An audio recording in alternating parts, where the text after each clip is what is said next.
जसरी गत वर्ष नेपाल सरकारले चाहिँ डिजिटल फ्रेमवर्क नेपाल चाहिँ विकसित गरेको छ र त्यो मध्ये एउटा सेक्टर के छ भने एग्रिकल्चरमा पनि डिजिटाइजेसन गर्ने तर त्यो किसानहरूलाई त्यो डिजिटल एजुकेसन यो भनौँ न त्यो एप्लिकेसन्सहरू चलाउने हो कि यो बारेमा चाहिँ शिक्षा चाहिँ धेरै ठुलो अभाव छ त्यसैले उहाँहरूलाई शिक्षित पनि गर्नु पर्यो प्रशिक्षण गर्नु पनि पर्यो आकर्षण पनि गर्नु पर्यो यो 3-4वटा चिज हामी गर्यो भने आगामी दिनमा चाहिँ यो कृषि क्षेत्रको लगानी यो लगानी भन्दाखेरि एउटा अब ब्याङ्करहरूसँग भन्दा पनि म त्यति बुझ्दिनँ तर ब्याङ्कर्सहरूमा के हुन्छ भने लगानीको सुनिश्चितता के छ यो गरेको लगानी डुब्ने हो कि निस्किने हो कि त्यसको लागि चाहिँ एउटा उहाँहरूले पनि अध्ययन गर्नुहुन्छ कुन चाहिँ लगानी चाहिँ यो बढी प्रोडक्टिभ छ कुन चाहिँ कम प्रोडक्टिभ छ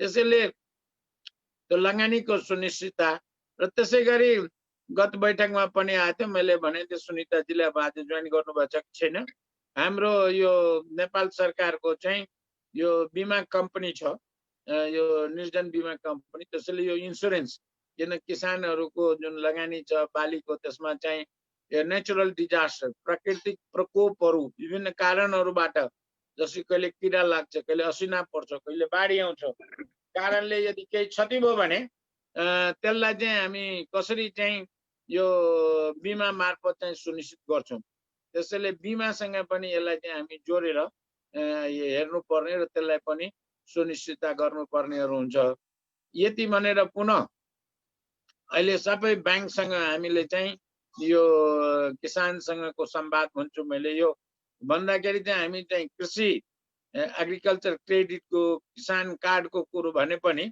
मैले यसलाई चाहिँ किसान र वित्तीय संस्थाको संवादको रूपमा चाहिँ बढी भन्न चाहन्छु र यसमा विस्तारै चाहिँ राष्ट्रिय स्तरको चाहिँ यो हाम्रो वित्तीय नीति मौद्रिक नीतिले कसरी हामी किसान कहाँ पुर्याउने भन्ने बारेमा पनि अलिकता थोरै प्रकाश पारिदिनु पर्यो त्यसै गरी जुन जुन ब्याङ्कको छ त्यो ब्याङ्कहरूको कहाँ कहाँ शाखा छ त्यो शाखाहरूमा कमसेकम पहुँच चाहिँ किनभने यो कुन भूगोलमा कुन ठाउँमा जाने हो कि त्यसैले त्यहाँको कमसेकम यो उहाँहरूले चाहिँ प्रादेशिक स्तरमा पनि किसानहरूलाई अलिकता बोलाएर स्थानीय स्तरमा पनि जहाँ ब्याङ्कहरूको आफ्नो कार्यालय छ त्यो कार्यालय प्रमुखहरूले किनभने मेरो आफ्नो एक दुईवटा अनुभव छ किसान र ब्याङ्कको बीचको संवाद गराउँदाखेरि किसानहरूको भनाइ के रह्यो भने कि ब्याङ्कमा त ठुला व्यापारीहरू मात्र जान्छ हजुर यो किसानको जाने त कहाँ ठाउँ हो र भनेर भन्छ कि त्यो एउटा साइकोलोजिकल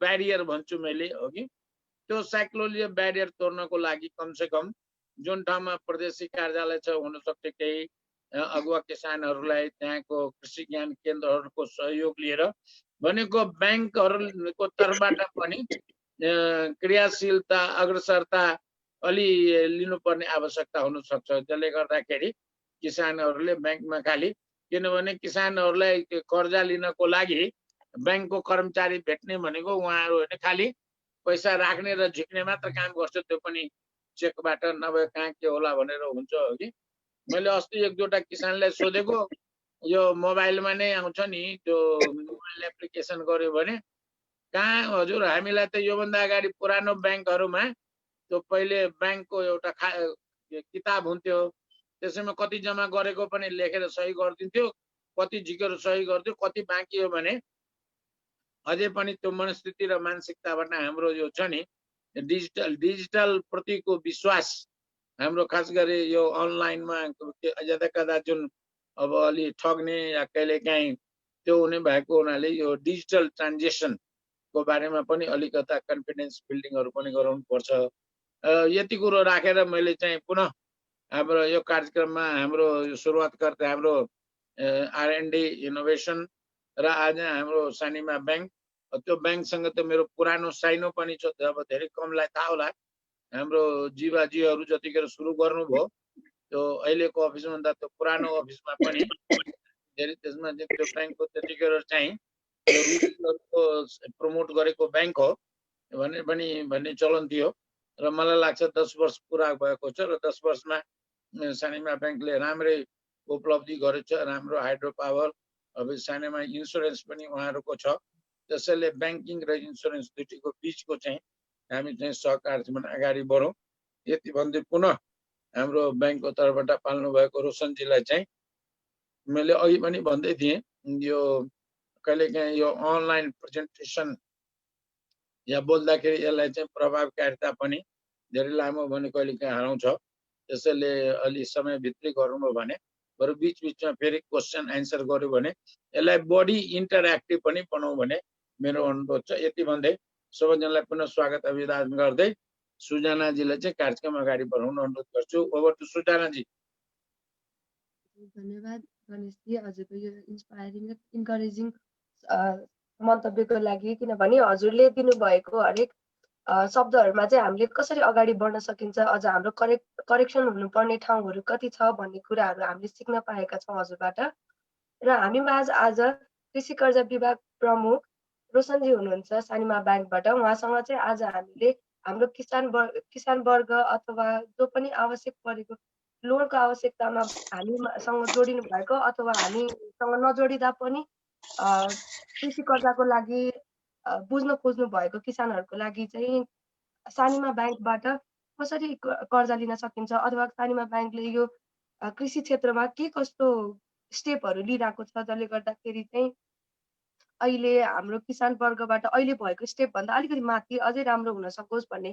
किनभने अझै पनि हाम्रो एग्रिकल्चर सेक्टरलाई चाहिँ कसरी लिइन्छ भने जब कुनै पनि अरू क्षेत्रमा सफल हुँदैन अथवा कुनै काम गर्न सकिन्न तब मात्रै किसान अथवा किसानी काम गर्ने भन्ने एउटा कन्सेप्ट पहिल्यैदेखि डेभलप भइरहेको छ। त्यो प्रोफेसनलाई एज अ प्रोफेसन लिने कमै मात्रै चलन छ। त्यसैले अब यो कुरालाई डिमोटिभेट गर्ने भन्दा पनि अझै मोटिभेट गरेर यसलाई कसरी सिस्टमेटिक तरिका अथवा मोर प्रोडक्टिभ वेमा लान सकिन्छ भन्ने एउटा हाम्रो यसलाई करेक्सन गर्ने हाम्रो हेतु हो। त्यसैले आज रोशन सरलाई चाहिँ अलिकति यो कृषि कर्जाको बारेमा विस्तृत जानकारी दिनको लागि म अनुरोध गर्न चाहन्छु। हजुर रोशन सर, हजुरलाई स्वागत छ कार्यक्रममा। Thank you very much. हजुर गणेश सरलाई पनि धेरै धेरै धन्यवाद।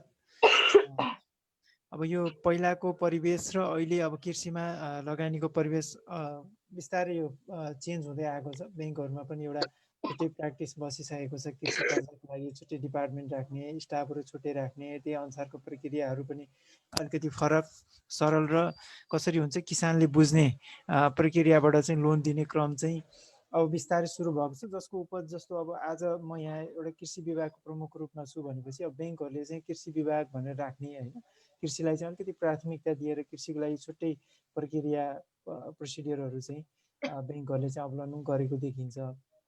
त्यही क्रममा हाम्रो ब्याङ्कले पनि लास्ट 2 वर्षदेखि चाहिँ यो कृषिको लागि चाहिँ छुट्टै ब्याङ्कमा चाहिँ एउटा प्रक्रिया छुट्टै भन्नाले डिपार्टमेन्ट छुट्टै राखेर त्यसमा हरेक ब्रान्चमा चाहिँ एकजना कृषि कर्जाको लागि छुट्टै अधिकृत तोकेको छ, कर्जा अधिकृत भनेर। र कुनै पनि कृषि सम्बन्धी जानकारी लिनको लागि अथवा कृषि सम्बन्धी कर्जाको सम्बन्धमा प्रक्रिया अगाडि बढाउनु पर्यो भने चाहिँ त्यहाँ छुट्टै एउटा कर्जा अधिकृत हुन्छ। उसले चाहिँ त्यो कृषिलाई मात्रै कृषिसँग सम्बन्धित ग्राहकहरूलाई मात्रै उसले सर्भिस दिन्छ।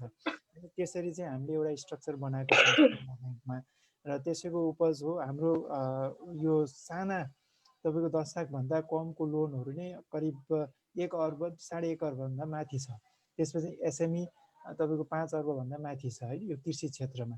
यो जब हामीले स्ट्रक्चर बनायौँ त्यसपछि अझै उल्लेख्य रूपमा ग्रोथ देखिएको छ र यसले चाहिँ हामीलाई के आशा दिएको छ भने कृषिमा धेरै सम्भावना छ र ब्याङ्कहरूले अझै आफ्नो चलिरहेको प्रडक्टहरू प्रोसिडियर भन्दा अलिकति सरल र सहज प्रक्रियाबाट गयो र हरेक किसानलाई चाहिँ बुझाउन सक्यो र हरेक किसानको घर दैलोमा पुगेर यो कर्जाको बारेमा उहाँहरूलाई चाहिँ अलिकति लिटरेट गर्न सकेको खण्डमा चाहिँ ब्याङ्कले राम्रो बिजनेस पाउँछ र ग्राहकले पनि समयमा र कर्जा चाहिँ उचित रूपमा पाउँछन् भन्ने चाहिँ हामीले पनि बुझेका छौँ होइन। अब यही क्रमलाई जोड्दै म चाहिँ आफ्नो यो सानो प्रेजेन्टेसन चाहिँ अगाडि बढाउँछु। करिब 20 मिनट जति, 20 देखि 25 मिनट म सर र यो प्रेजेन्टेसन गर्छु। त्यसपछि मोर अफ इन्टरेक्सन होला होइन। आजको प्रोग्राममा चाहिँ बढी हामी इन्टरेक्सन गर्छौँ। प्रेजेन्टेसन चाहिँ सरसर्ती अहिलेको अवस्था के छ, ब्याङ्कले अवलम्बन गर्ने प्रक्रियाहरू के हुन्छन् होइन, अधिकतम के गर्छ ब्याङ्कले र अधिकतम न्यूनतम चाहिने कुराहरू, त्यसपछि तपाईँको नेपाल सरकारको के छ अहिलेको यो अब जुन सहुलियतपूर्ण कर्जाको कुराहरू पनि छ। सहुलियतपूर्ण कर्जाको लागि चाहिँ कस्ता किसिमका किसानहरू यसमा इलिजिबल हुन सक्नुहुन्छ भन्ने कुरा चाहिँ म म यहाँहरूलाई प्रश्न पार्छु।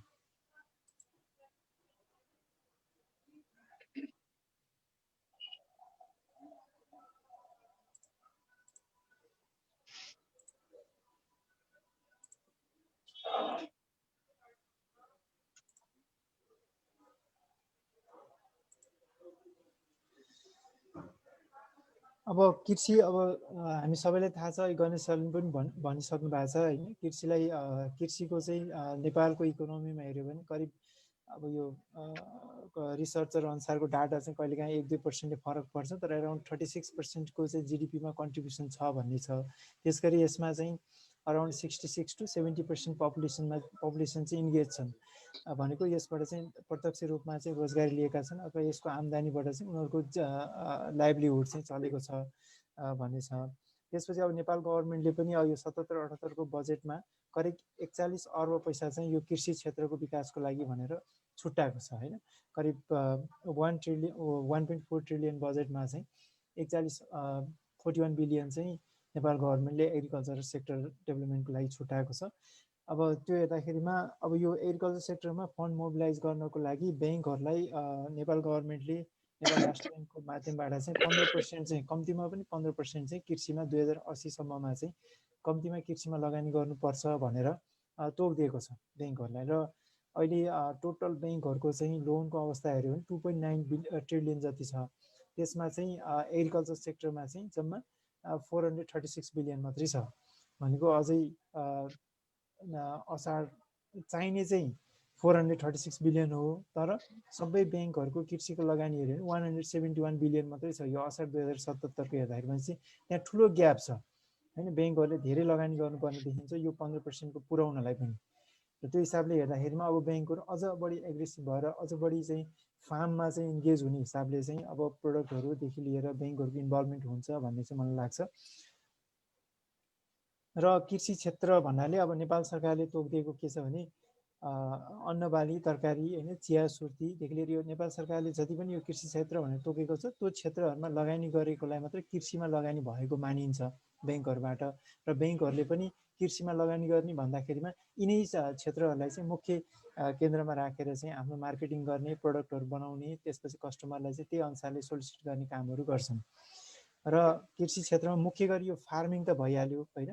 आन्तरिक रूपमा प्राइमेरीली उब्जनी गर्नको लागि एउटा भयो। त्यसपछि अर्को चाहिँ त्यसलाई प्रशोधन गर्नको लागि उब्जनी गरिसकेपछि कुनैलाई प्रशोधन गरेर प्रडक्ट बनाएर बेच्ने हो भने त्यो पनि कृषिमा राखेर हामीले लगानी गर्न सक्छौँ कृषि कर्जा अन्तर्गत। जस्तो तपाईँको राइस मिल भयो होइन, दाना उद्योगहरू भयो, त्यसपछि अब टमाटो उत्पादन गरेर त्यसैको सस बनाएर बेच्छ अथवा मिट निकालेर त्यसलाई ड्राई मिट गराएर बेच्छ भने हो। त्यस्तो सबैलाई चाहिँ हामीले कृषि क्षेत्रमा राख्न सक्छौँ। र त्यो सबैलाई ब्याङ्कले लगानी गर्दाखेरि त्यसलाई कृषिमा गरेको लगानी भनेर गणना गर्छ। त्यसपछि तपाईँको अर्को अब ब्याङ्कहरूले हेर्ने चाहिँ कस्तो ठाउँमा चाहिँ ब्याङ्कले लगानी गर्न बढी इच्छा देखाउँछ भने इन्डिभिजुअल कृषिमा लाग्नु भएको उद्यमीहरू होइन, सानादेखि मझौला र ठुला उद्यमीहरू। त्यसपछि तपाईँको एग्रो फार्म जस्तो यो रजिस्टर्ड रूपमा फार्म नै गरेर होइन, फार्म नै खोलेर कृषिमा लगानी गर्नुभएकोहरू हुनुहुन्छ उहाँहरूलाई। त्यसपछि तपाईँको यो प्रोडक्सन प्रोसेसिङ युनिट्सहरू जस्तो राइस मिल, डेरी होइन, तेल मिलहरू, दाना मिलहरू, यिनीहरूलाई पनि ब्याङ्कले चाहिँ टार्गेट गरेको हुन्छ यो कृषि क्षेत्र अन्तर्गत लगानी गर्दाखेरिमा। र अर्को चाहिँ तपाईँको एग्रो गुड्स इनपुट सप्लायर, यो फर्टिलाइजरहरू होइन, इनपुट्सहरू, भेटेनरी आइटमहरू सप्लाई गर्ने, ट्रेडिङ गर्ने जति पनि युनिट हुन्छ त्यसलाई पनि ब्याङ्कले कृषि अन्तर्गत राखेर चाहिँ लगानी गर्छ। र अर्को अहिले चाहिँ अब यो अब बिस्तारै प्रोडक्सन बढ्दै गइसकेपछि त्यसको स्टोरेजको कुरा हुन्छ होइन। स्टोरमा सर्टेन टाइमलाई मेन्टेन गरिसकेपछि अफ सिजनमा बेच्दाखेरि अलिकति राम्रो प्राइस पाउने हिसाबले अहिले चाहिँ ग्रेजुअली वेयर हाउस, कोल्ड स्टोरेजको कन्सेप्टहरू पनि आइरहेको छ होइन। बिस्तारै पहिल्यैदेखि थियो, अहिले चाहिँ अलिकति बढिरहेको छ यो। र यस्तोमा पनि ब्याङ्कहरूले चाहिँ लगानी गर्छ। अब यो लगानी गर्ने क्रममा व्यवसायको आवश्यकता अनुसार होइन, व्यवसायको औचित्य हेरेर अब त्यहाँ उसले चाहिँ प्लान्ट एन्ड मेसिनरी राख्नलाई हो, स्ट्रक्चर बनाउनलाई हो भने ब्याङ्कले त्यही अनुसारको कर्जा दिन्छ, टर्म लोन भनेर दिन्छ। त्यसपछि दैनिक रूपमा उसको चाहिँ स्टक मेन्टेन गर्ने, रिसिभेबल उठाउनलाई टाइम लाग्छ भने त्यो रिसिभेबल उठाउने जेलसम्मको लागि उसलाई चाहिँ पुँजी चाहिन सक्छ होइन, चालु पुँजी हो। त्यो चालु पुँजीको लागि चालु पुँजी कर्जा भनेर दिन्छ। त्यस्तै अब साना किसान अन्तर्गत ब्याङ्कले चाहिँ अब स्मल फार्मर्सहरू जो आफूले आफ्नो एउटा परम्परागत रूपमा गरिरहेकोलाई चाहिँ अलिकति कमर्सियल रूपमा गर्न चाहनेहरू, अलिकति स्केल बढाएर गर्न चाहनेहरू, त्यस्तो किसिमको किसानहरूलाई चाहिँ करिब 10 देखि 15 लाखसम्मको कर्जा चाहिँ सरल प्रक्रियाबाट दिने चलन छ र सानीमा ब्याङ्कमा पनि त्यो छुट्टै प्रडक्ट छ त्यसको लागि होइन। हामीले 4-5 पेजको 1-2 पेजको एउटा फर्म एप्लिकेसन फर्म लिन्छौँ, त्यसको आधारमा चाहिँ हामीले कर्जा प्रक्रिया अगाडि बढाउँछौँ र हप्ता 10 दिनमा किसानलाई चाहिँ पैसा दिन सक्ने गरेर त्यो हिसाबको प्रक्रिया हामीले बनाएका छौँ सानीमा ब्याङ्कमा। यसमा चाहिँ तपाईँको कर्जाको टेन्युर चाहिँ व्यवसायको तपाईँको क्यास फ्लो हेरेर कहिले उसको क्यास फ्लो कसरी आउँछ त होइन। तपाईँको 3-3 महिनामा उसले चाहिँ आम्दानी लिन सक्छ कि त्यो फार्मिङबाट, अथवा उसलाई आम्दानी लिन नै 6-8 महिना लाग्ने हो कि। जस्तो तपाईँको तरकारी खेती हेऱ्यो भने उसले 3-3 महिनामा आम्दानी गर्न सक्छ, तर बाख्रा पाल्यो भने केही नभए 6 महिना।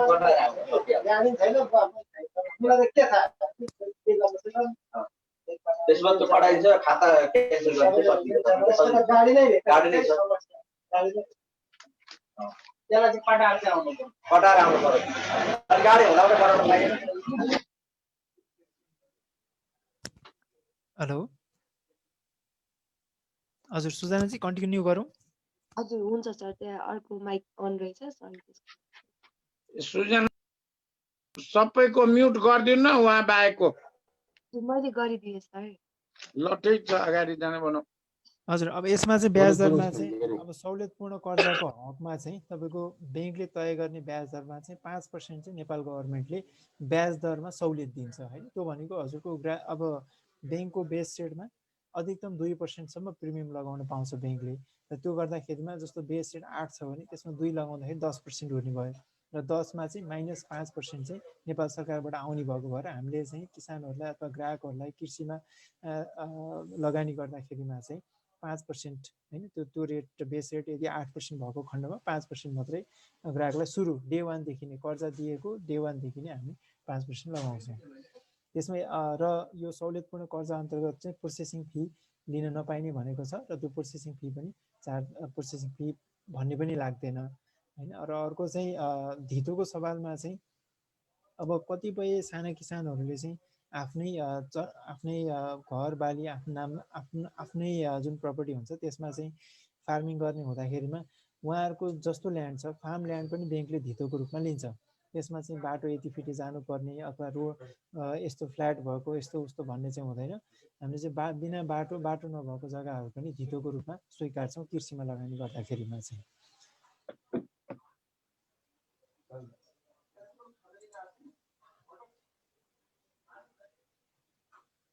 अब यो सब्सिडी कार्यक्रम चाहिँ यो जुन सहुलियतपूर्ण कर्जाको कार्यक्रम चाहिँ यो नेपाल सरकारले 2071 सालबाट सुरु गरेको कृषिमा र बिचमा 73मा गएर चाहिँ अलिकति परिमार्जन गरेर यसमा चाहिँ कृषि बाहेक अन्य क्षेत्रलाई पनि यसमा संलग्न गरेको छ। विदेशबाट फर्केका युवा, त्यसपछि महिलाले गरेको उद्यमहरू होइन, त्यसपछि तपाईँको कपडा उद्योगहरू यो अरू नयाँ थप गरेको छ। करिब 10 वटा जति स्किम यो सहुलियतपूर्ण कर्जामा चाहिँ नेपाल सरकारले लिएर आएको छ। त्यसमा चाहिँ कृषि पनि एउटा हो र कृषिमा चाहिँ ब्याङ्कहरूले 10 करोडसम्म सहुलियतमा दिन सक्छन्।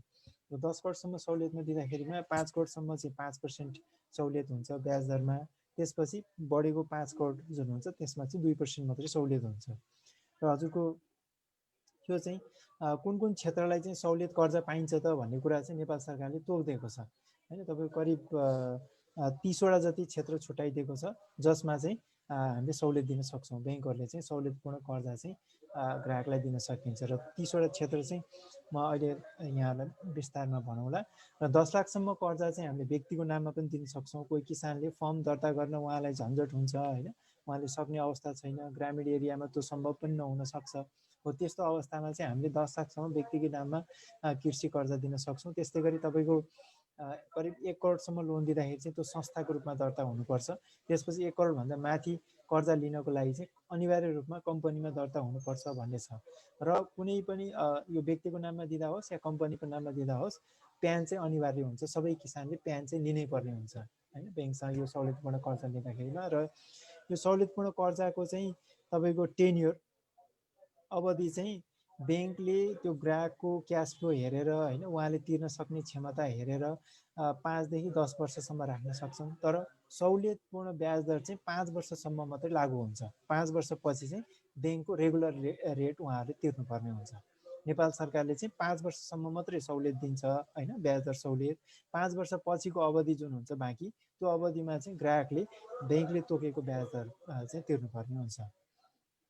त्यसपछि अब यो कर्जाको लागि, यो सहुलियतपूर्ण कर्जाको लागि योग्यता भनेको हजुरको व्यक्तिको हकमा हामीले कर्जा दिँदैछौँ भने चाहिँ 18 वर्ष उमेर पुरा भएको हुनुपर्ने भन्ने छ। नेपाल सरकारकै हो है यो चाहिँ स्ट्यान्डर्ड फी।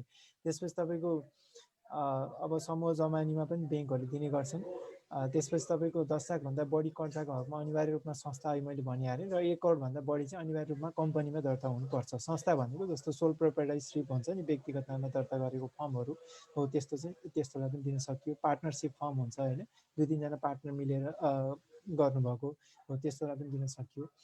त्यसपछि अर्को चाहिँ यो सहुलियतपूर्ण कर्जा लिनको लागि चाहिँ त्यो कम्पनी अथवा त्यो संस्था चाहिँ अथवा त्यो व्यक्ति चाहिँ नेपाली नागरिक हुनुपर्छ भन्ने छ। पुरै स्वामित्व चाहिँ नेपाली नागरिकको मात्रै हुनुपर्छ। विदेशीले लगानी गरेको खण्डमा चाहिँ सहुलियत लिन पाइँदैन। त्यसपछि उद्यम सञ्चालन गर्नको लागि चाहिँ अब ब्याङ्कसँग प्रस्तुत हुँदाखेरिमा चाहिँ ग्राहक अथवा कृषि अन्टरप्रेनर होइन जो हुनुहुन्छ उहाँले चाहिँ आफ्नो विस्तृत एउटा चाहिँ के गर्नु पर्यो, बिजनेस प्लान पनि बनाएर लानुपर्ने हुन्छ। बिजनेस प्लान पनि अनिवार्य छ। त्यसपछि तपाईँको सम्बन्धित ब्याङ्कमा गएर ब्याङ्कको आवश्यक प्रक्रिया, ब्याङ्कले तोकेको एप्लिकेसन फर्महरू भर्ने। त्यसपछि तपाईँको प्रचलित कानुन बमोजिम फर्म दर्ता गराउने, प्यान अनिवार्य रूपमा लिने। त्यसपछि नागरिकताको प्रमाणपत्रहरू भइहाल्यो। र उद्योग सञ्चालन गर्नको लागि संक्षिप्त प्रस्ताव होइन, त्यसमा चाहिँ तपाईँको त्यो उद्योगको कस्तो प्रकारको उद्योग हो, के व्यवसाय हो तपाईँले गर्न लाग्नुभएको, त्यो व्यवसायमा तपाईँको खर्च कति छ होइन, कस्ट कति छ, त्यसमा तपाईँले आफ्नो लगानी कति गर्दै हुनुहुन्छ, ब्याङ्कबाट फाइनेन्सिङ कति माग्दै हुनुहुन्छ। त्यसपछि त्यसमा लगानी गरिसकेपछि क्यास फ्लो कसरी जेनेरेट हुन्छ त, तपाईँले त्यो फार्मिङ गरिसकेपछि त्यो कहिले हार्भेस्ट गर्नुहुन्छ, हार्भेस्ट गरिसकेपछि बेच्नलाई कति टाइम लाग्छ, र बेचिसके कति समयमा चाहिँ तपाईँले तपाईँकोमा क्यास रियलाइज हुन्छ अथवा क्यास पाउनुहुन्छ होइन। त्यो सबै प्रक्रियाहरू यसमा खुलाएर दिनु पऱ्यो। र ब्याङ्कसँग लोन लिँदाखेरिमा अर्को के पनि हुनुपर्छ नि, जुन व्यवसाय तपाईँले देखाउँदै हुनुहुन्छ त्यो व्यवसाय कसले चाहिँ हेर्छ त त्यहाँ, अनि तपाईँको त्यहाँ इन्भल्भमेन्ट कस्तो छ, कृषकको इन्भल्भमेन्ट कस्तो छ, अथवा व्यवसायी जो चाहिँ यहाँ उद्यमी हो, जो चाहिँ मुख्य त्यहाँ लगानी गर्दा हो, उसको चाहिँ त्यहाँ संलग्नता कति छ त भन्ने कुरा पनि ब्याङ्कले मुख्य रूपमा हेर्छ। र अनुभव होइन, कति अनुभव हुनुहुन्छ, कहिलेदेखि यो काममा लाग्नु भएको छ, नयाँ हो भने के को आधारमा चाहिँ उहाँले यसमा लाग्दै हुनुहुन्छ, उहाँसँग अध्ययन होइन, त्यसपछि अनुभव कति छ, र उहाँले चाहिँ कसरी यसमा काम गर्नको लागि चाहिँ कसरी अगाडि बढ्दै हुनुहुन्छ भन्ने कुरा विस्तृतमा चाहिँ उहाँहरूले ब्याङ्कमा पेस गर्नुपर्ने हुन्छ ठुलो कर्जाको लागि, 10 लाखभन्दा माथिको लागि। त्यसपछि अब व्यवसाय कृषि तथा पशुपक्षीमा चाहिँ यो भित्र सहुलियतको लागि पाउने व्यवसायहरू भनेको चाहिँ नेपाल सरकारले एउटा यो गाइडलाइन्स पनि जारी गरेको छ। यो गाइडलाइन्स चाहिँ सहुलियतपूर्ण कर्जाको लागि ब्याज अनुदान सम्बन्धी एकीकृत कार्यविधि 2075 भनेर भन्छ होइन। यहाँहरूले वेबसाइटमा गएर अथवा नेपाल राष्ट्र ब्याङ्कको वेबसाइटमा गएर हेर्नुभयो भने त्यो गाइडलाइन फुल डाउनलोड गर्न पनि सक्नुहुन्छ। त्यो सबैको लागि एक्सेस छ।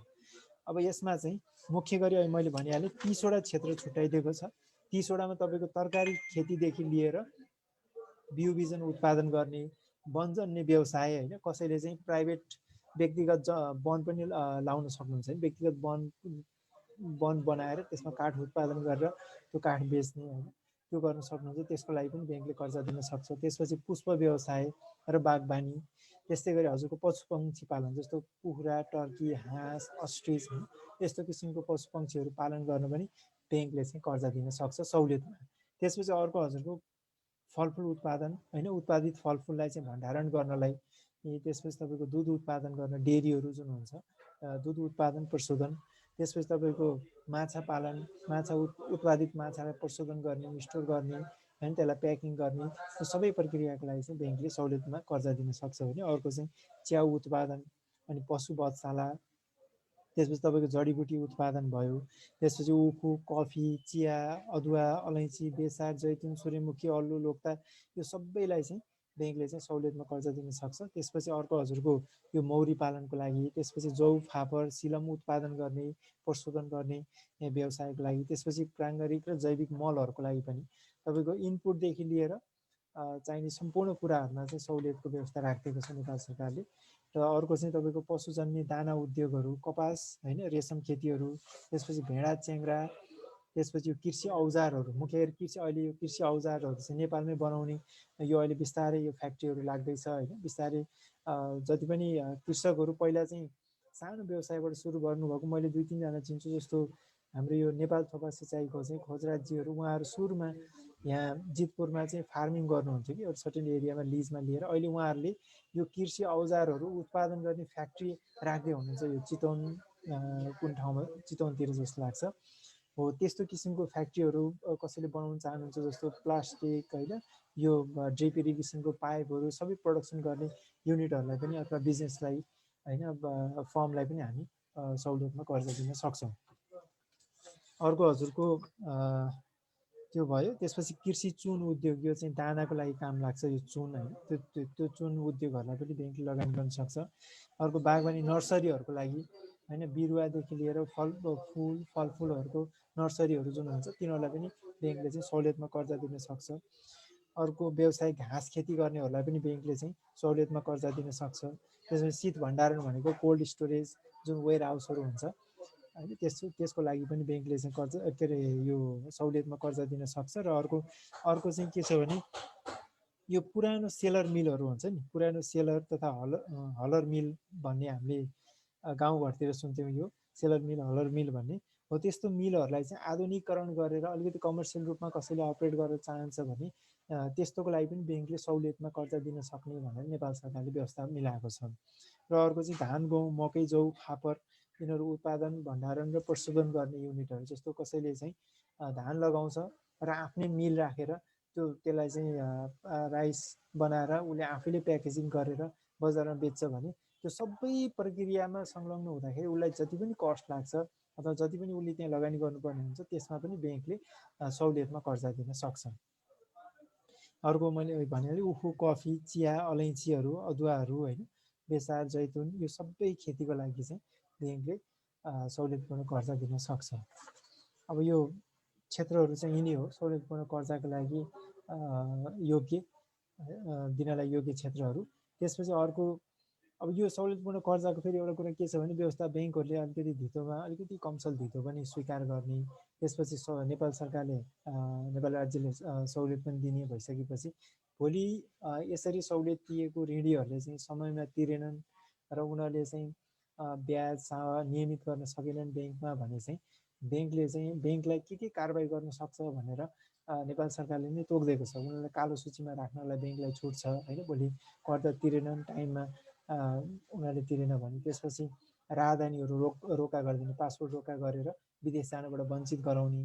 त्यसपछि ऋणीको नाममा रहेको कुनै पनि चल अचल सम्पत्ति बिक्री गर्न बन्देज लगाउनको लागि ब्याङ्कलाई चाहिँ छुट छ होइन। सम्बन्धित निकायमा लेखेर पठाउन सक्छ ब्याङ्कले। यदि जो ऋणीहरूले चाहिँ कर्जा लिनु भएको छ सहुलियतमा उहाँले टाइममा तिर्न नसक्दाखेरि अथवा त्यो कर्जालाई चाहिँ सही रूपमा सदुपयोग नगरेको खण्डमा पनि यो कारबाहीहरू लागू हुन्छ। ब्याङ्क खाताहरू रोका हुने होइन, त्यसपछि आफ्नो भएको चलअचल सम्पत्तिहरू सबै रोका गर्ने अधिकार चाहिँ ब्याङ्कलाई हुन्छ। त्यसपछि अब यो एग्रिकल्चर लोन साइकलमा चाहिँ पहिला हामीले अब कृषकलाई अथवा कोही कृषि उद्यमीलाई चाहिँ कर्जा चाहिएको खण्डमा उहाँ ब्याङ्कमा आउनु पऱ्यो अथवा ब्याङ्कको स्टाफहरूसँग उहाँले कन्ट्याक्ट गर्नु पऱ्यो र ब्याङ्कले भनेको कागजी प्रक्रियाहरू उहाँले पुरा गर्नु पऱ्यो। र मुख्य कृषिको सवालमा चाहिँ हामीले सरल नै राखेका हुन्छौँ, कागजी प्रक्रिया त्यति झन्झटिलो हुँदैन। लोन एप्लिकेसन उहाँले दिइसकेपछि ब्याङ्कको स्टाफ चाहिँ उहाँको साइटमा गएर हेर्छ होइन, उहाँले काम गरिरहेको हो कि होइन, कति काम गरिरहनु भएको छ, उहाँले आफूले दिएको जुन एप्लिकेसन छ त्यो एप्लिकेसनमा भनेभन्दा बढी छ कि कम छ भन्ने कुरा ब्याङ्कले मूल्याङ्कन गर्छ। त्यसपछि त्यसको आधारमा उहाँले गरिरहेको कामको प्रकृतिको आधारमा चाहिँ के डकुमेन्ट चाहिने भन्ने कुरा ब्याङ्कले चाहिँ उहाँलाई सूचित गर्छ र त्यसको आधारमा त्यो डकुमेन्ट आइसकेपछि ब्याङ्कले कर्जाको प्रक्रिया अगाडि बढाउँछ। र व्यवसायको प्रकृति अनुसार, व्यवसायको नेचर अनुसार चाहिँ कर्जाको लागि चाहिने डकुमेन्टहरू चाहिँ फरक हुनसक्छ होइन। सबैलाई एउटै किसिमको कर्जा के अरे डकुमेन्ट चाहिन्छ भन्ने छैन होइन। मिनिमम डकुमेन्टहरू भनेको रजिस्ट्रेसन, प्यान, त्यसपछि उसको नागरिकता, उसको बिजनेस प्लान त भइहाल्यो। तर कतिपय कस्तो हुन्छ भने कसैले 1000वटा भन्दा बढी म गाई पाल्छु भन्नुभयो भने उहाँहरूले चाहिँ आइई रिपोर्ट भन्ने लिनुपर्छ होइन, प्रारम्भिक वातावरणीय यो परीक्षण भन्छ क्या अरे होइन, त्यो रिपोर्टहरू चाहिँ उहाँले लिनुपर्छ। त्यसपछि अन्य उद्योगमा दर्ता भएको हुनु पर्यो होइन, त्यस्ता किसिमका थप आवश्यक डकुमेन्टहरू चाहिँ चाहिने हुन्छ। त्यसपछि जब लोन प्रक्रिया अगाडि बढाएर ब्याङ्कले लोन दिने भइसकेपछि लोन उहाँको अर्को सेक्युरिटी डकुमेन्टेसन भन्ने हुन्छ। उहाँले चाहिँ नेपाली कागजमा यो कर्जाको लिखतहरू सबै साइन गरिसकेपछि अनि लोन डिस्पर्स हुन्छ। र लोन डिस्पर्स भइसकेपछि पनि कर्जाको प्रकृति अनुसार ब्याङ्कले चाहिँ टाइममा मोनिटरिङ गर्छ। जस्तो चालु पुँजी हो भने तपाईँको 3-3 महिनामा उहाँको साइडमा आउने उहाँको सम्पत्ति विवरणहरू, जस्तो चालु पुँजी स्टक के छ, कोबाट कति उठाउनु बाँकी छ, पहिला उठाउनु भएको पैसा उठ्यो कि उठेन भन्ने विवरणहरू चाहिँ ब्याङ्कले 3-3 महिनामा खोज्छ। त्यसपछि तपाईँको यदि अब टर्म लोन हो, आवधिक कर्जा हो भने चाहिँ 6 महिना अथवा 1 महिना ब्याङ्कको आफ्नो आन्तरिक नियमअनुसार चाहिँ उसले चाहिँ त्यसलाई मोनिटरिङ गर्छ होइन। टाइममा गएर साइट हेर्ने, प्रगति कस्तो छ होइन, जुन प्रोजेक्सन जुन बिजनेस प्लान ब्याङ्कलाई दिनुभएको थियो त्यो अनुसारको काम भएको छ कि छैन भनेर पिरियडिकली ब्याङ्कले चाहिँ रिभ्यू गर्ने काम गर्छ। यो कर्जाको एउटा प्रक्रिया चाहिँ यही नै हो होइन, साइकल चाहिँ। त्यसो लोन एप्लिकेसन ब्याङ्कलाई दिँदाखेरिमा चाहिँ कुनै पनि ग्राहकले अथवा कृषकले अथवा कृषि उद्यमीले चाहिँ यो के कुरा प्रष्टसँग लेख्नु पर्यो भने आफूले के फार्मिङ गर्न लागेको हो होइन, के व्यवसाय गर्ने, कृषिमा चाहिँ के व्यवसाय गर्ने, त्यसमा चाहिँ कतिसम्म गर्ने, कति स्किम, जस्तो गाई पाल्ने हो भने 10वटा पाल्ने हो कि 20वटा पाल्ने हो कि 100वटा पाल्ने हो कि भन्ने कुरा क्लियरली भन्नु पर्यो। र त्यो गाई पाल्नको लागि चाहिँ उहाँलाई कति एरिया चाहिन्छ, कति ठाउँ चाहिन्छ, त्यसको लागि उहाँले लिजमा लिनुभएको छ कि आफ्नै ओनरसिपमा भएको प्रपर्टीमा उहाँले काम गर्न लाग्नु भएको हो कि होइन, सेडहरू स्ट्रक्चरहरू कति बनाउनु भयो अथवा बनाउनु सुरु गर्नुभएको छ कि छैन, बनाउन कति खर्च लाग्छ होइन, त्यो सबै विवरण उहाँले ब्याङ्कलाई दिनु पर्यो। त्यसपछि अर्को चाहिँ बिजनेस, यदि नयाँ बिजनेस हो भने त बिजनेस प्लानमा सबै कुरा खुलेको हुन्छ।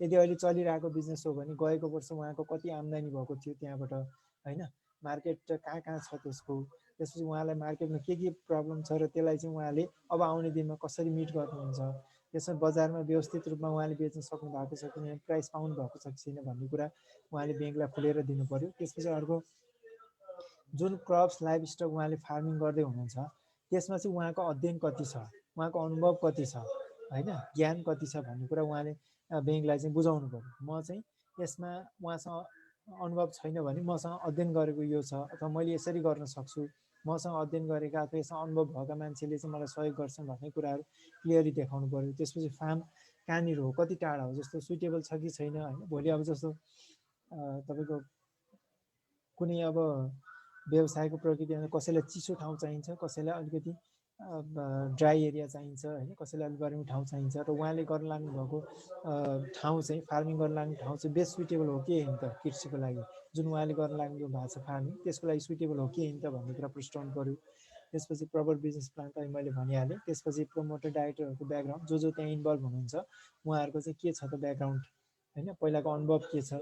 त्यसपछि ब्याङ्कलाई भोलि उहाँले कर्जा त्यो व्यवसायबाट, जुन व्यवसायको लागि ब्याङ्कले लगानी गर्छ त्यो व्यवसायमा तिर्न नसक्दाखेरि, त्यो व्यवसायले कमाएर तिर्न सकेन भने उहाँले अन्यत्र कसरी तिर्नुहुन्छ र त्यो कर्जा, उहाँहरूको योजना के छ होइन, त्यो कुराहरू पनि ब्याङ्कलाई प्रस्ताइदिनु भयो भने अझ राम्रो हुन्छ। त्यसपछि अल्टरनेट सोर्स अफ इन्कम, उहाँको कृषि बाहेक अरू केमा संलग्नता छ होइन, त्यसबाट कति आम्दानी हुन्छ, त्यसले पनि भोलि कर्जा तिर्न सक्ने अवस्था हुन्छ होला। कृषिमा कस्तो हुन्छ भने जस्तो तपाईँको ड्र्यागन फ्रुटकै इक्जाम्पल लिउँ होइन, ड्र्यागन फ्रुटमा तपाईँले आज लगानी गर्नुभयो भने त्यसले उत्पादन दिनलाई केही नभए नि 1-2 वर्ष लाग्छ, अझ बढी लाग्छ होइन। एउटा हाइब्रिड ल्याएर अलिकति एकदमै उ गरेर टेक्नोलोजी उ गरेर गऱ्यो भने मिनिमम 1.5-2 वर्ष लाग्छ। त्यो 1.5-2 वर्षको टाइममा चाहिँ उहाँले कर्जाको केही नभए ब्याज त सर्भ गर्नु पऱ्यो टाइममा होइन। मोरेटोरियम पिरियड तपाईँको प्रिन्सिपललाई मात्रै दिन मिल्छ, प्रिन्सिपल तिर्नलाई 1 वर्ष 2 वर्ष छुट दिन सकिएला राष्ट्रपतिको एप्रुभल लिएर, स्वीकृति लिएर। तर त्यो बिचमा तिर्ने ब्याज चाहिँ उहाँले कसरी म्यानेज गर्नुहुन्छ, त्यो कुराहरू पनि ब्याङ्कलाई खुलाउनु पऱ्यो।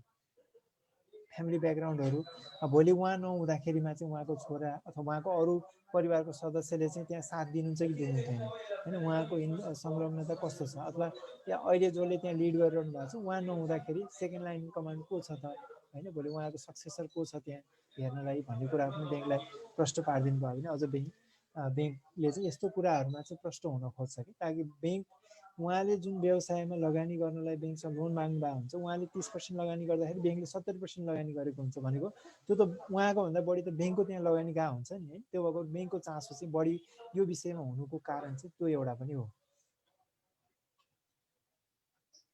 अर्को चाहिँ अब फिल्ड भिजिटमा जाँदाखेरिमा चाहिँ उहाँहरूको ब्याङ्कको स्टाफहरूले चाहिँ फिल्डमा गएर हेर्ने भनेको चाहिँ त्यो फर्म कत्रो छ उहाँले चाहिँ कागजमा एप्लिकेसनमा दिए अनुसारको छ कि छैन उहाँको आम्दानी कसरी भइरहेछ होइन कसरी त्यो व्यवसाय साँच्चै उहाँले गर्नुभएको हो किन भन्ने कुरा कन्फर्म गर्नलाई चाहिँ ब्याङ्क फिल्डमा गएर हेर्ने हो।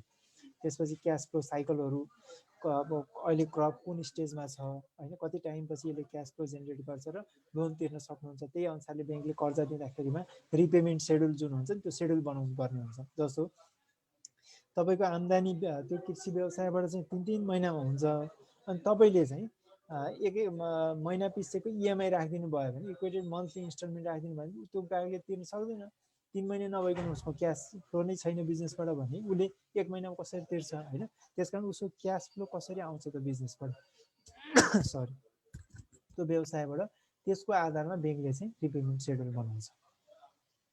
त्यसपछि अर्को यसमा चाहिँ अब तपाईँले त्यो ठाउँमा तपाईँको आफ्नो ट्र्याक रेकर्ड कस्तो छ पहिला गर्नुभएको छ कि छैन मैले अनुभवको कुरा गरेँ। त्यसपछि अर्को क्यापिटल इन्जेक्ट ब्याङ्कसँग तपाईँले लोन माग्न आउँदाखेरि तपाईँले कति चाहिँ पुँजी लगानी गर्दै हुनुहुन्छ त त्यसमा र त्यो लगानी गर्ने पुँजी चाहिँ तपाईँले सुरुमै लगानी गरिसक्नुभयो कि अथवा लगानी गर्न बाँकी छ कि कतिपय कस्तो हुन्छ भने व्यवसायले लगानी गर्नुभएको हुन्छ त्यहाँ उहाँहरूले ब्याङ्कले दिने लोन भन्दा धेरै लगानी गर्नुभएको हुन्छ तर उहाँले आफ्नो ब्यालेन्स सिटमा आफ्नो इन्कम आफ्नो जुन फाइनेन्सियल स्टेटमेन्ट हुन्छ त्यसमा चाहिँ केही पनि देखाइदिनु हुँदैन।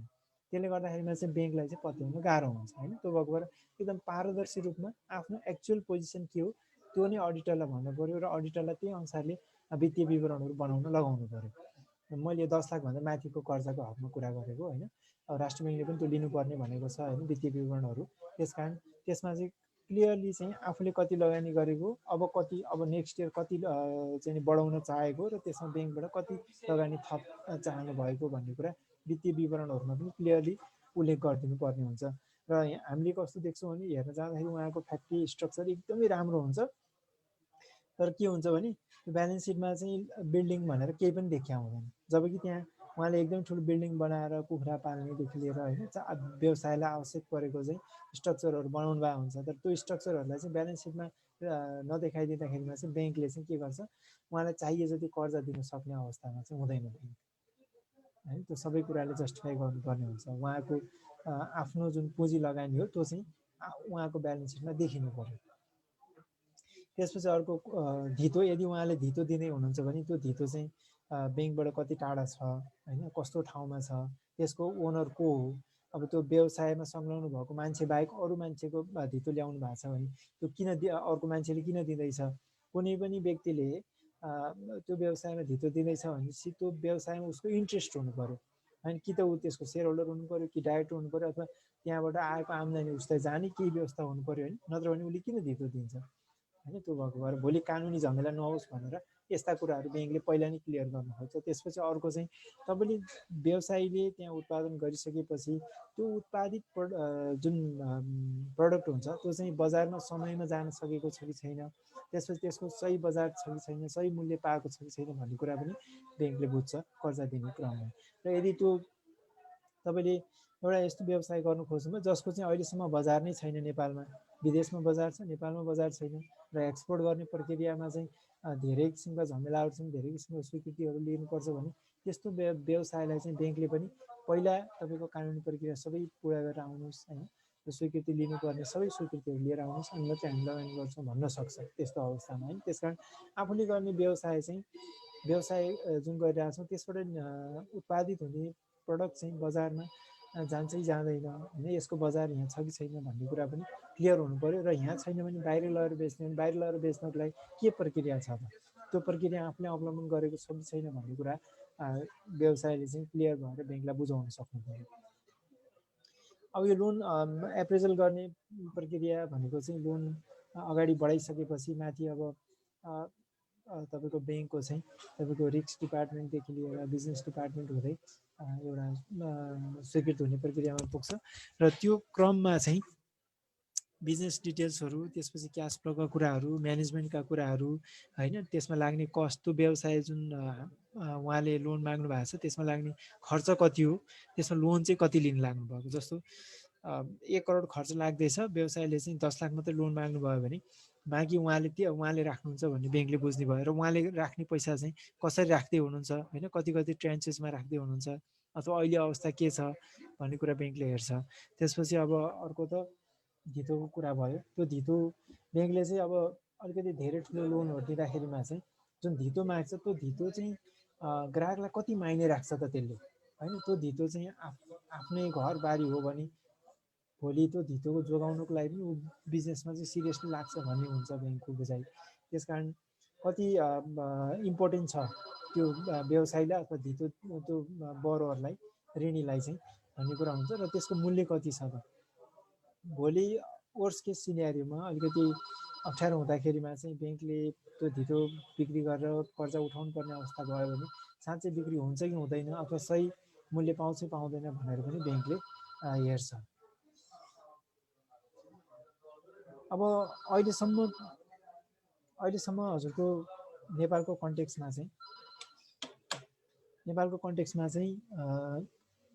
ब्याङ्कहरूले चाहिँ कृषिलाई चाहिँ त्यति सिरियसली होइन छुट्टै स्टाफ राखेर ब्याङ्कको पनि एउटा एक्सपर्टिज बनाउने हिसाबले चाहिँ लागेका थिएनन् सिवाय कृषि विकास ब्याङ्कमा चाहिँ त्यहाँ एग्रोनोमिस्टहरू नै हायर गर्नुहुन्छ स्टाफको रूपमा त्यसपछि भेटनरी डक्टरहरू नै राख्नुहुन्छ त्यहाँ स्टाफको रूपमा। अहिले चाहिँ बिस्तारै अब यो कमर्सियल ब्याङ्कहरूले पनि यो एग्रोनोमिस्टहरू लिने होइन स्टाफको रूपमा त्यसो उहाँहरूलाई चाहिँ फुल टाइम राखेर उहाँहरूको नलेजबाट चाहिँ एग्रिकल्चर सेक्टरमा लेन्डिङ चाहिँ विस्तार गर्ने क्रम चाहिँ बढेको छ। हाम्रै अब सानीमा ब्याङ्कको सवालमा कुरा गर्नुहुन्छ भने हामीले पनि विगत 1 वर्षदेखि यो डिपार्टमेन्ट खडा गरेर हरेक ब्रान्चमा चाहिँ एकजना कृषिको लागि छुट्टै कर्जा अधिकृत भनेर तोकेका छौँ भने हेड अफिसमा एकजना छुट्टै एग्रोनोमिस्ट होइन कृषि साइन्टिस्ट पनि हामीसँग हुनुहुन्छ। त्यस कारण भोलि यो कृषि सम्बन्धी अलिकति कम्प्लेक्स कुनै प्रपोजलहरू आयो होइन कुनै व्यवसायले चाहिँ नयाँ किसिमको फार्मिङहरू के गर्ने हुनुभयो भने त्यसको सम्भाव्यता के हो भन्ने कुरा उहाँले त दिनुहुन्छ र ब्याङ्कले पनि आफूले बुझ्नलाई चाहिँ आफ्नै स्टाफ राखेर चाहिँ अध्ययन गराउँछ होइन त्यसमा त्यो क्रम चाहिँ अहिले बिस्तारै सुरु भएको छ। पहिला त ब्याङ्कमा भन्नुहुन्थ्यो भने कृषि कर्जाको लागि कोही माग्न आयो भने अलिकति उसलाई चाहिँ सेकेन्ड प्रायोरिटीमा राख्ने चलन थियो। अहिले गणेश सरले पनि भन्नुभयो होइन त्यो थियो। त्यसपछि अब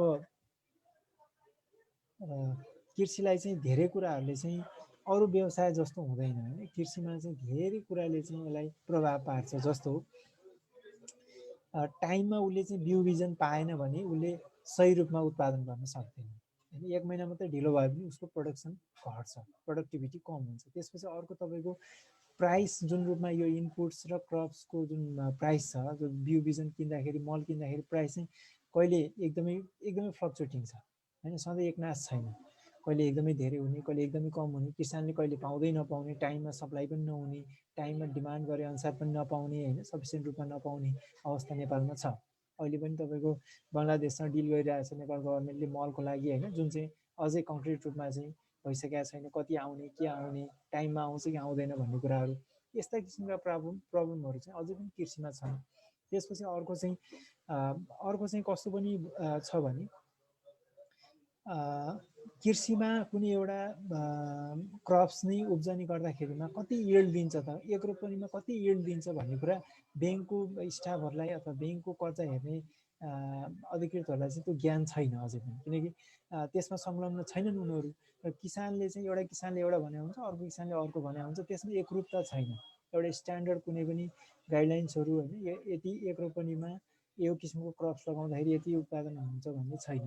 त्यस कारण त्यसको लागि पनि हामी सानीमा ब्याङ्कले चाहिँ अहिले के गरिरहेको छौँ भने सबै एग्रोनोमिस्टहरूलाई खटाएर चाहिँ हामीले फिल्डबाट डाटा लिएर एउटा पर्टिकुलर क्रपबाट एक रोपनीमा लगाउँदाखेरिमा चाहिँ कति आम्दानी हुन्छ भन्ने कुरा चाहिँ हामीले त्यसको अध्ययनहरू गरिरहेका छौँ र हामीले चाहिँ कति 50वटा क्रप्स र 9वटा लाइभ स्टकको चाहिँ त्यसको एउटा टेक्निकल कार्ड भन्छ त्यसलाई होइन एग्रिकल्चरल टेक्निकल कार्ड भनेर भन्छ त्यो चाहिँ हामीले बनाएका छौँ। एउटा जस्तो एउटा उसले काउली फ्लावर लाउँछु भने काउली फ्लावर कुन सिजनमा हुन्छ, त्यसपछि कुन महिनामा यसलाई लगाउन सकिन्छ, त्यसपछि यसबाट चाहिँ सर्टेन एरियामा एक रोपनी एक आनामा चाहिँ कति उत्पादन गर्न सक्छ र त्यसमा लगाउनको लागि उसलाई सिडदेखि लिएर फर्टिलाइजरदेखि लिएर त्यो चाहिँ कति लाग्छ त खर्च उसलाई एउटा सिजनमा भन्ने कुराहरूको डिटेल स्टडी हामीले यो सानिमा ब्याङ्कले चाहिँ बाहिरबाट रिसोर्स आउटसोर्स गरेर चाहिँ त्यो काम पनि गराएका छौँ। त्यो भएपछि के भयो भने ब्याङ्कलाई एउटा एडिस्टिक जस्तो भयो, एउटा बेन्चमार्क स्ट्यान्डर्ड होइन।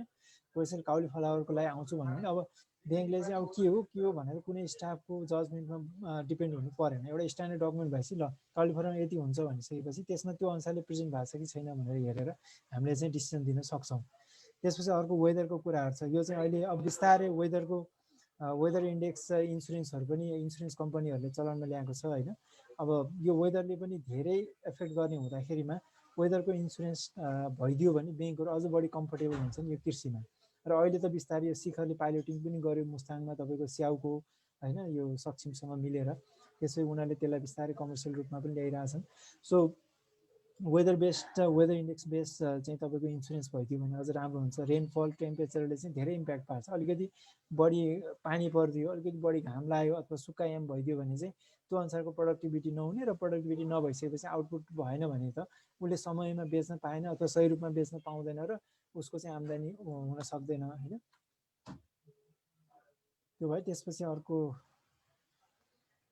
अब ब्याङ्कले फेसिलिटी स्ट्रक्चरिङ गर्दाखेरि चाहिँ तपाईँको अब कर्जा चाहिँ कस्तो किसिमको आवश्यकता हो, सिजनल हो कि अथवा कन्टिन्युस चाहिने हो कि, जस्तो अब प्लान्ट एन्ड मेसिनरीहरू राख्ने हो कि अथवा स्टकहरू मेन्टेन गर्न हो कि, अब त अथवा अहिले सिजनको बेलामा चाहिँ तपाईँले धेरै उत्पादन गरेर स्टोर गरेर राख्नलाई स्टोरेजको लागि हो कि के को लागि हो, त्यो कर्जाको आवश्यकता अनुसार चाहिँ ब्याङ्कले कर्जाको स्ट्रक्चरिङ गर्छ। भनेको टर्म लोन दिने कि डिमान्ड लोन दिने कि ओभरड्राफ्ट दिने कि भन्ने कुरा ब्याङ्कले त्यसरी तय गर्छ र व्यवसायीले चाहिँ त्यो कुरा ब्याङ्कलाई बुझाउन सक्नु पर्यो आफूले अहिले कर्जा चाहिँ के को लागि माग गरेको छ होइन। धेरै स्टक राख्नलाई हो कि अथवा नयाँ प्लान्ट मेसिनरी इन्स्टल गर्नको लागि हो कि, त्यो कुरा चाहिँ व्यवसायले खुलाउनु पर्यो। जस्तो तपाईँको अब म यो मिटिङमा अर्को चाहिँ हजुरको जस्तो कुनै पनि उसले सम्पत्ति किन्नलाई ब्याङ्कसँग लोन माग्दैछ भने त्यो सम्पत्तिको चाहिँ आयु कति छ, जस्तो 1 वर्षको लागि हो अथवा ट्रेडेबल हो होइन, बेच्नको लागि उसले चाहिँ स्टोरिङ गर्नको लागि स्टकिङ गर्नको लागि हो अथवा उसले चाहिँ 3 महिना पालेर अनि बेच्ने खालको एसेट्सहरू हो भने चाहिँ ब्याङ्कले वर्किङ क्यापिटल लोन दिन्छ। त्यसपछि तपाईँको जस्तो कसैलाई चाहिँ लङ टर्मसम्म पालिरहन सक्छ र त्यसले चाहिँ आउटपुट दिइरहन्छ टाइममा भने चाहिँ त्यस्तोलाई चाहिँ ब्याङ्कले टर्म लोन दिन्छ। जस्तो काउ भयो, काउ चाहिँ कसै 6-7 वर्षसम्म उसको प्रोडक्टिभ लाइफ हुन्छ होइन, त्यो टाइम पिरियडमा चाहिँ त्यो उसले दुधबाट चाहिँ दुध सेल गरेर चाहिँ क्यास फ्लो जेनेरेट गर्न सक्छ होइन। हो त्यसको लागि चाहिँ उसले टर्म लोन दिन्छ र टर्म लोनको चाहिँ किस्ता गर्दा हुन्छ, जुन चाहिँ त्यो किस्ता उसले चाहिँ त्यो किस्ता दुधबाट कमाएको पैसाले चाहिँ किस्ता सर्भ गर्न सक्छ होइन। त्यो भएपछि ग्रेजुअली उसको त्यो के भयो, उसले सुरुमा खर्च गरेको चाहिँ ग्रेजुअली उसले पे गर्दै जानुभयो ब्याङ्कलाई। त्यसपछि तपाईँको अर्को च्यालेन्जेस भन्दाखेरि अब फार्मिङलाई चाहिँ यो कृषिलाई चाहिँ अब ब्याङ्कहरूले पहिल्यैदेखि नै अलिकति रिस्की बिजनेसको रूपमा लिन्थे, अहिले पनि छ नै यो रिस्की बिजनेस, तर पनि अहिले चाहिँ रिस्क कम गर्ने माध्यमहरू चाहिँ बढेको छ। कसरी भने तपाईँको इन्सुरेन्सको जुन नयाँ स्किमहरू आयो, क्रप्सको इन्सुरेन्स गर्ने होइन, चल्लाहरूको इन्सुरेन्स गर्ने, त्यसपछि तपाईँको वेदर बेस्ड इन्सुरेन्सको कुराहरू, यसले गर्दाखेरि चाहिँ ब्याङ्कको रिस्क चाहिँ अहिले कम हुँदै गइरहेको छ। किनकि भोलि उसले जुन उत्पादन गर्न खोजेको छ उत्पादन गर्दैछ, फार्मिङ गर्दैछ र टाइममा उसले आउटपुट लिन सकेन भने त्यसको इन्सुरेन्स भयो भने त ब्याङ्क एस्योर्ड भयो नि त, भोलि टाइममा चाहिँ उसको चाहिँ त्यो क्रप्सले क्यास फ्लो नदिए पनि त्यसको कम्पेन्सेसन चाहिँ के गर्छ, इन्सुरेन्सले दिन्छ र लोन उसले टाइममा तिर्न सक्छ भन्ने कुरा एस्योर्ड हुन्छ। त्यसपछि अहिले चाहिँ के पनि छ भने लोनकै पनि इन्सुरेन्स गर्ने चलन चाहिँ बढेको छ। यो हाम्रो नेपाल सरकार अन्तर्गत नै रहेको यो निषेध तथा कर्जा सुरक्षण कोष भन्ने छ, उसले चाहिँ 50 लाखसम्मको कृषि कर्जाहरू चाहिँ सहजै रूपमा इन्सुरेन्स गरिदिन्छ। त्यसपछि 50 लाखभन्दा माथि 2 करोडसम्म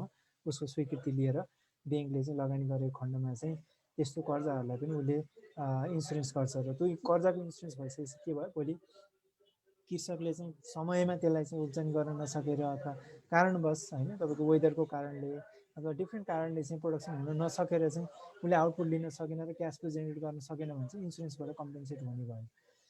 त्यसपछि अर्को तपाईँको पोलिटिकल रिस्क। अब यो कस्तो भने अलिकति हाम्रो पोलिटिक्स कस्तो भने अलिकति यो प्रचारमुखी होइन। अब यो अलिकति त्यस्तो देखियो पहिला जस्तो कृषकको लोन चाहिँ मिना गरिदिने। त्यो मिना गरिदिइसकेपछि के हुनुभयो, कृषकले चाहिँ यो पछि मेरो लोन मिना हुन्छ भनेर पहिलादेखि नै किस्ता चाहिँ टाइममा नतिर्दिने, उसको आम्दानी हुँदाहुँदै पनि ब्याज नतिर्दिने, किस्ता नतिर्दिने गरेको धेरै उदाहरणहरू छन्।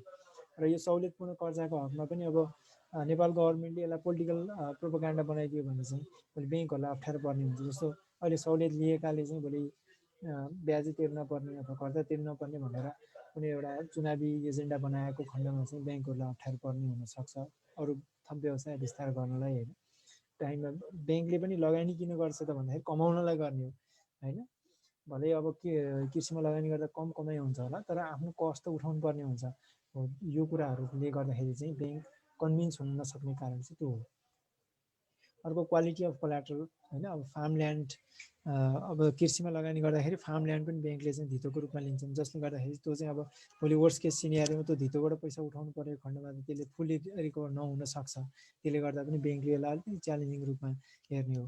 त्यसो अर्को चाहिँ अब नलेज। अर्को चाहिँ मेन त ब्याङ्कको स्टाफमा चाहिँ कृषि सम्बन्धी ज्ञान र यसमा लगानी गर्दाखेरिमा के हुन्छ, यो व्यवसाय कस्तो किसिमको हो भन्ने कुराको बुझाइ नै ब्याङ्कमा अलिक कम भएको भएर नै ब्याङ्कहरू अलिकति हिचकिचाइराखे अथवा अहिलेको अवस्थासम्म चाहिँ त्यति एग्रेसिभ भएर नगएको हो। र यसमा वेदरको कुराहरू, रिजनल सेक्टरल रिस्कहरू त छँदैछ।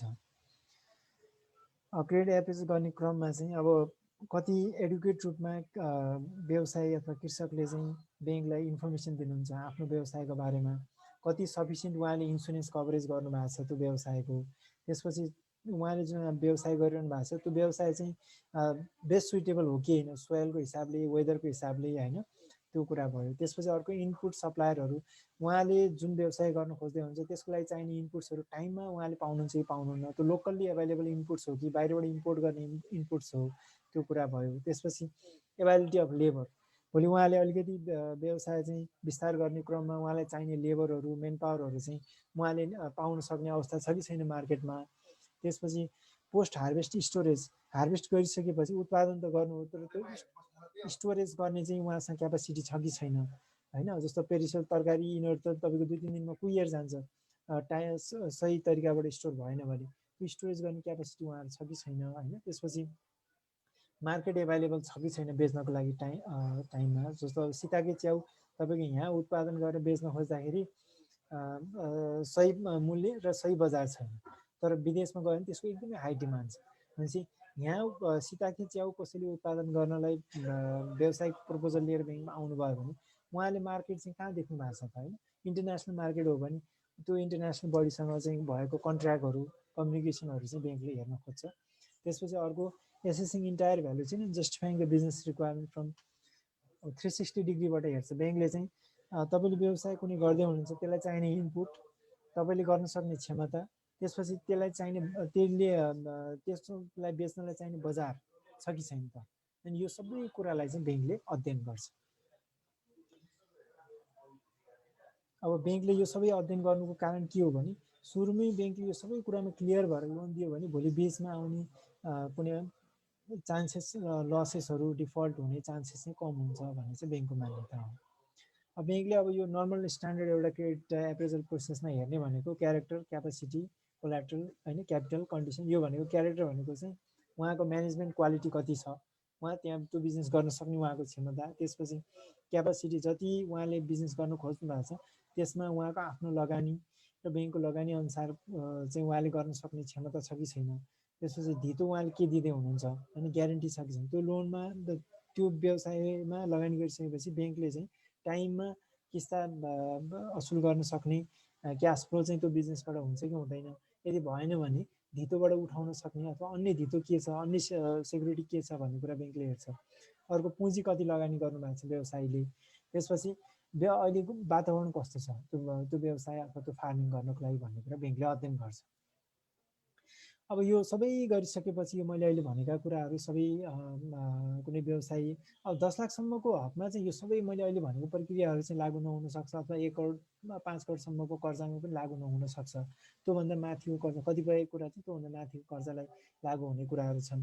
त्यसो अब एप्रुभल प्रोसेसमा जाँदाखेरिमा चाहिँ एप्रुभ भइसकेपछि चाहिँ मोटामोटी तपाईँको लोन प्रोसेसिङ गर्न 4 दिन लाग्ने हो। ब्याङ्क 4 देखि 5 दिन लाग्छ। त्यसपछि तपाईँको डिसिजन लिनलाई 1-2 दिन लाग्ला। डकुमेन्टेसन भनेको 1 दिनको कुरा भयो।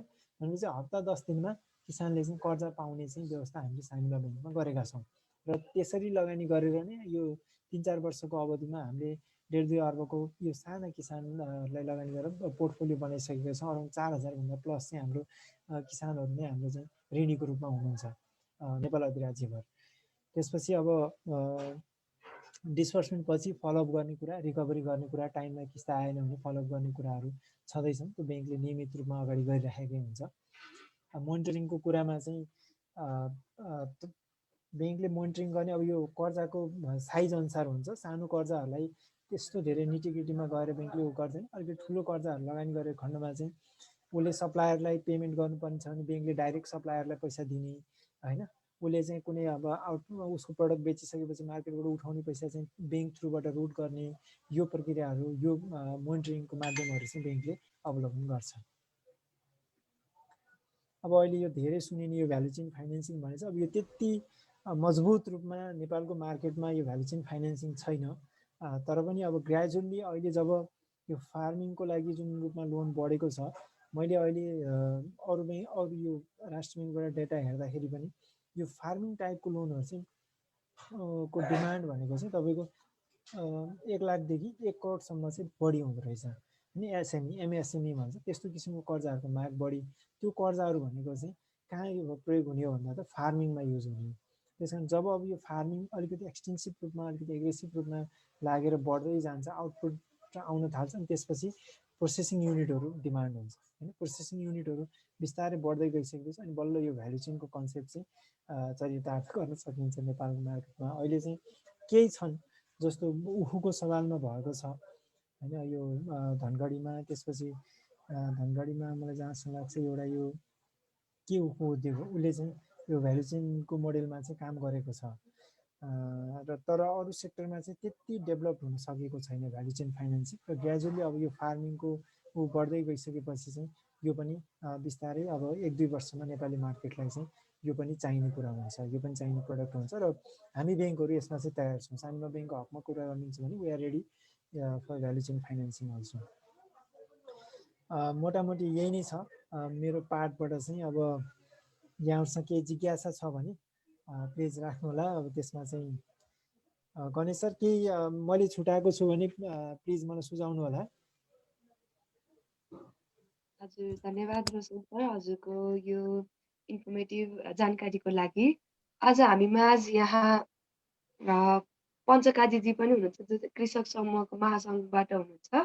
उहाँलाई आजको कार्यक्रम उहाँले अहिले विस्तृत रूपमा अलिकति जानकारी पाउँदाखेरि के कस्तो केही ओपिनियनहरू छ अथवा उहाँको सुझाव केही उहाँलाई क्वेसनहरू छ भने हजुरले अहिले आफ्नो अलिकति क्युरियोसिटी राख्न सक्नुहुन्छ पञ्चकाजीजी। हजुर पञ्चकाजीजी हुनुहुन्छ यहाँ?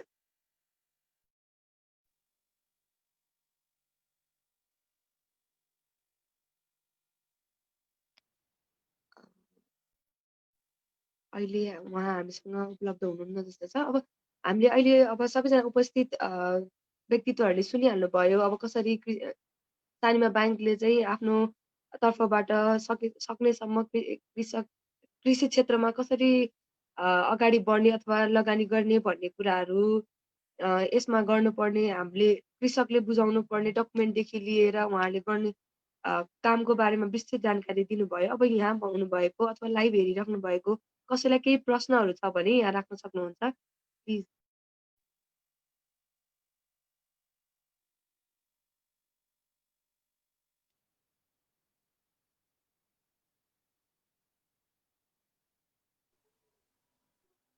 आजको सुजना हजुर सर।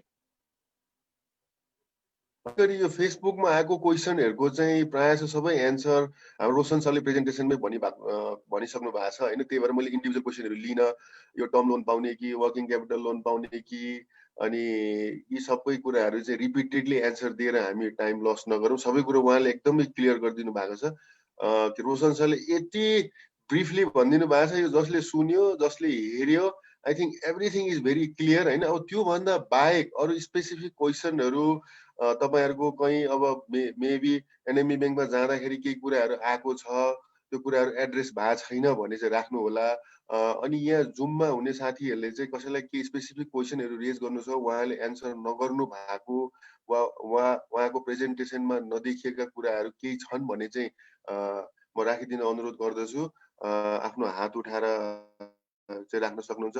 प्रतीक्षा सर हुनुहुन्थ्यो हाम्रो पिएमएमपी पिआइयुबाट, उहाँ हुनुहुन्छ यहाँ। उहाँसँग पनि केही क्वेसन छ भने, किनभने अब यो पिआइयु चाहिँ अब गभर्मेन्टको अहिले सबैभन्दा ठुलो प्रोजेक्ट भएको हुनाले गर्दाखेरि PMMP block zone super zone maybe ब्याङ्कहरूलाई त्यो एरियामा गएर काम गर्न सजिलो हुन्छ होला। So how we can bank र त्यहाँको प्रोग्रामहरूलाई कसरी जोड्न सकिन्छ, अब त्यसमा केही छ भने सर हजुरले राखिदिन सक्नुहुन्छ।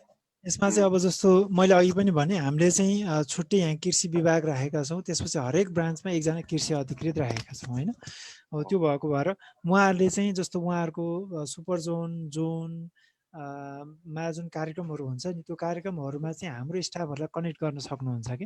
अनि हाम्रो स्टाफहरू त्यहाँ गएर उहाँहरूलाई ब्याङ्कको लोनको बारेमा काउन्सिलिङ गर्ने, त्यसपछि उहाँहरूको आवश्यकता अनुसारको कस्तो किसिमको कर्जा चाहिन्छ, के डकुमेन्ट प्रक्रिया अवलम्बन गर्नुपर्छ भन्ने कुराहरू उहाँले जसरी चाहिँ आफ्नो क्लासहरू गर्नुहुन्छ होइन, ग्रुप गराउने, इन्टरेक्सन गर्ने काम गर्नुहुन्छ, त्यो क्रममा ब्याङ्कलाई जोडिदिनु भयो भने चाहिँ ब्याङ्कको स्टाफ पनि त्यहाँ संलग्न भयो भने चाहिँ उसले चाहिँ सबै प्रष्ट पार्न सक्छ। र हामीसँग मैले भने रिसोर्स चाहिँ हामीले छुट्टै डेडिकेटेड राखेको भएर त्यसले चाहिँ अझ बढी सहज होला जस्तो मलाई लाग्छ। र उहाँहरूलाई चाहिँ सुरुमा एकचोटि बरु मलाई हेड अफिसमा यहाँ साइनिमा ब्याङ्क हेड अफिसमा आएर एकचोटि मसँग के कुरा गरेर उहाँहरूको प्रक्रिया के छ र हामी कसरी त्यहाँ कनेक्ट हुन सक्छौँ होइन, कसरी इन्टरभेन्ट गर्न सक्छौँ भन्ने कुराहरू जान्न पायो भने चाहिँ अझ सजिलो हुन्थ्यो फर्दर काम गर्नलाई।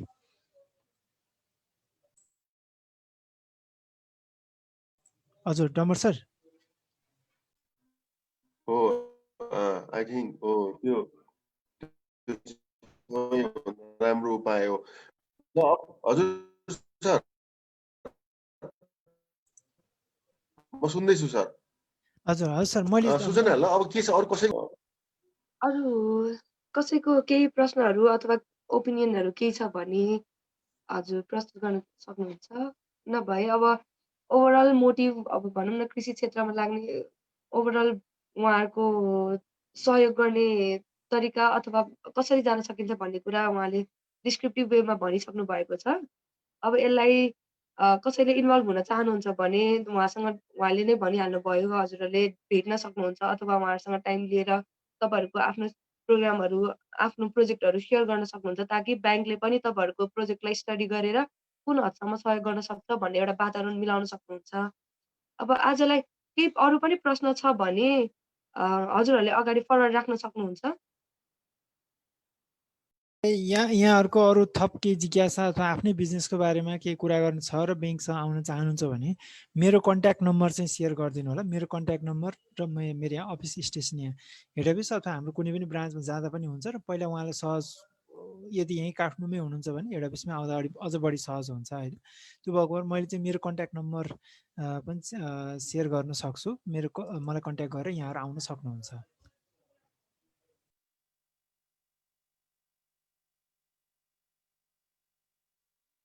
आजलाई प्रश्न नभएकै जस्तो छ ओभरअल है हेर्दाखेरि, किनभने सरले आफैले डिस्क्रिप्टिभ वेमै भनिसक्नु भयो कि हुन्छ।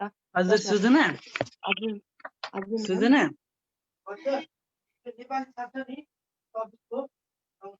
हजुर म छु है अनलाइन। हजुर हेलो हजुर म्याम। हजुर हामी सुनिरहेछौँ म्याम, सुनिरहेछौँ। ए ओके हस्। रोशनजीलाई पनि धेरै धेरै धन्यवाद है। अनि आज जति पनि सहभागी हुनुभयो र हाम्रो फेसबुक लाइभमा हेरिराख्नु भएको सबैजनालाई सानिमा बैङ्क 1 नम्बरको लिडिङ बैंकमा पनि पर्छ। एग्रिकल्चरका धेरै कार्यक्रमहरू आज हामीले थाहा पायौँ उहाँसँग। सँगसँगै हाम्रो किसान क्रेडिट कार्डमा पनि हामी उहाँहरूसँग सहकार्यको लागि पहल गरिरहेका छौँ। यो बिचमा कसैले सुनिराख्नु भएको छ, कसैले गरिराख्नु भएको छ र कसैलाई चाहिएको छ भने रोशनजी लगायत हामीलाई पनि सम्झेर अगाडि बढ्नु भयो भने हाम्रो तर्फबाट सक्ने हरेक क्रियाकलापहरू गरिदिनको लागि हामी तत्पर छौँ। तपाईँको वित्तीय पहुँच नै तपाईँको कृषि सुरुवातको एउटा आधार हो भन्ने कुरा हो होइन। सो तपाईँहरू सबैलाई चाहिँ उहाँले नम्बर सेयर गर्नु भएको छ। त्यो नम्बरमा चाहिएपछि उहाँलाई कन्ट्याक्ट गर्नु सक्छ। उहाँले अब नेपालको कुन कुनामा हुनुहुन्छ तपाईँहरूले त्यो सोचिराख्नु भयो होला। उहाँको कृषि शाखाहरूमा सम्भवतः सबै वाणिज्य उहाँको बैङ्कको शाखाहरूमा त्यो सेवा उपलब्ध हुन पनि सक्छ। उहाँले कनेक्ट गराइदिनु हुनेछ। एकचोटि डाइरेक्टली उहाँलाई पनि सम्पर्क गर्न सक्नुहुन्छ। आजको लागि मैले चाहिँ यति नै कुरा राखेँ। हजुर